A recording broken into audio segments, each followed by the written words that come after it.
রাহুল দাকে কি ইচ্ছা করে মারা হয়েছে?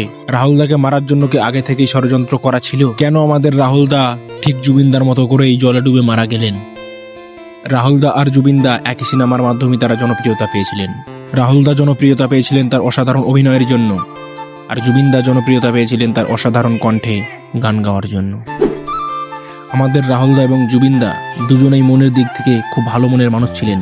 আর নিয়তির কি খেলা দেখুন, দুজনই ঠিক একইভাবেই দুনিয়া থেকে বিদায় নিলেন। এবার আসি মেন ঘটনায়। রাহুল দার মৃত্যু নিয়ে উঠে এসেছে নানান কথা, নানান রহস্য। কেউ বলছে রাহুল দাকে ষড়যন্ত্র করে মারা হয়েছে। তার কারণ তারা মনে করছে রাহুল দা যে সিরিয়ালে কাজ করছিল সেখানে স্ক্রিপ্টটা এমন ছিল যে রাহুল দার বিয়ে হবে এবং বিয়ের পর তারা হানিমুনে যাবে এবং হানিমুনে গিয়ে রাহুল দার মৃত্যু হবে। এটা ছিল অভিনয়, কিন্তু নিয়তির কি খেলা দেখুন, এসেছিল অভিনয় করতে আর অভিনয়ের দৃশ্যটাই বাস্তবে পরিণত হয়ে গেল। এই স্ক্রিপ্টটার কারণে কিছু কিছু মানুষ মনে করছে রাহুল দাকে প্ল্যান করে মারা হয়েছে। রাহুল দার মৃত্যু নিয়ে আরো কিছু রহস্য ভেসে উঠেছে। তার মধ্যে আরো একটি রহস্য হলো রাহুল দাকে নাকি ইচ্ছা করে মেরে ফেলা হয়েছে। এমনটা মনে করার পিছনে আরো বড় রহস্য লুকিয়ে আছে। সিরিয়ালের গল্প অনুযায়ী তারা সমুদ্রে গিয়ে শুটিং সেটে শুটিং করছিল, কিন্তু সেখানে ছিল না ভালো কোনো প্রোটেকশন, তাও আবার শুটিং সেট সমুদ্রে ভর দুপুর বেলায়। সেই দিন রাহুল দা অনেক সুর দিয়েছিল। একটা সময় অস্বস্তি বোধ করেন রাহুল দা, বারবার শুটিং সেটে বলছিল আমি আর পারছি না, আমার শরীরটা খুব খারাপ করছে। তারপরেও রাহুল দাকে জোর করে টেক দিতে বলা হয়।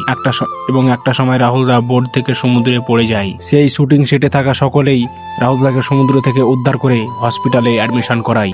তারপরে হসপিটাল থেকে রাহুল দাকে মৃত বলে ঘোষণা করে। এই সকল নানান কারণে কিছু মানুষ মনে করছে রাহুল দাকে ইচ্ছা করে মারা হয়েছে।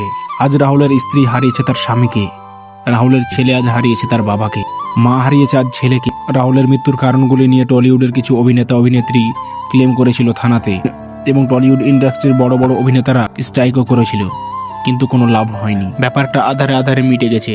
কে বাঁচলো কে মরলো তাতে ইন্ডাস্ট্রির কোনো যায় আসে না।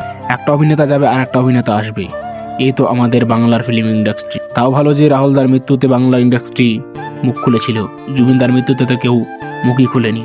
রাহুল দার মৃত্যুর সঠিক বিচার সেই দিনই হবে যেই দিন magic moment motion picture production house বন্ধ হবে। আজকের ভিডিওটা এই পর্যন্তই, দেখা হচ্ছে পরবর্তী কোনো ভিডিওতে। ততক্ষণ পর্যন্ত ভালো থাকবেন, সুস্থ থাকবেন, খোদা হাফেজ।